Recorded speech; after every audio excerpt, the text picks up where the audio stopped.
আজ হলো শনিবার আর আজকে পূর্ণিমাতে মা আজকে সকাল সকালই সত্যনারায়ণের পাঁচালি পড়ছে। ঠাকুরঘর থেকে বেরিয়ে আসার পর আমি আর মা দুজনেই ব্রেকফাস্ট করলাম, আর এর মধ্যে শুভ আর পাপাও বেরিয়ে গেছিলো কাজে। তো তারপরে আমরা রান্নার কাজের দিকে এগিয়ে পড়লাম। রান্না শেষ হতে আজকে শুভ তাড়াতাড়ি এসে গেছিলো। আজকে যখন বাচ্চা 1:30টা তখনই শুভ এসে গেছিলো। তো শুভ এখন খেয়ে নিয়ে আবারও ফিরে যাবে, আর এর মধ্যেই পাপাও এসে গেছিলো। তো আমরা তাড়াতাড়ি আজকে খেয়ে নিলাম। 2000 years later.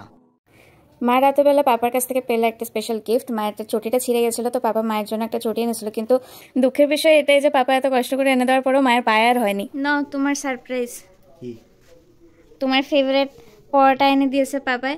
খাও আর খালি বলতে থাকো গ্যাস হয়।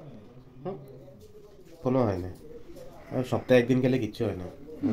আমি এত ভালো করে রান্না করে দিই, তারপরেও এটা মজাটা দেয় না, বাইরে থেকে এনে এনে খাই খালি। এটা তো আলাদা না, এটা আলাদা টেস্ট। শুভ তো নিজে স্পেশাল খাবার পেয়ে পুরো খুশি, আর মা পাপার জন্য বানিয়ে দিলাম আজকে রুটি আর তরকারি। রাত্রেবেলা আজকে তারা ঘরে বসেই খাবে। আর আমার এই শীতের রাত্রে এত অন্ধকারের মধ্যে একা একা রান্না করে গিয়ে ভাত খেতে লাগছে। এরই মধ্যে সবার খাওয়া দাওয়া শেষ হয়ে গেলে আমিও খেয়ে এসে গেলাম। আর এখন বাজছে 10:30, আর আজকের মতো ব্লগটা এখানেই শেষ হয়ে যাচ্ছে। তো কাল সকাল থেকে আবার দেখা হচ্ছে, টাটা।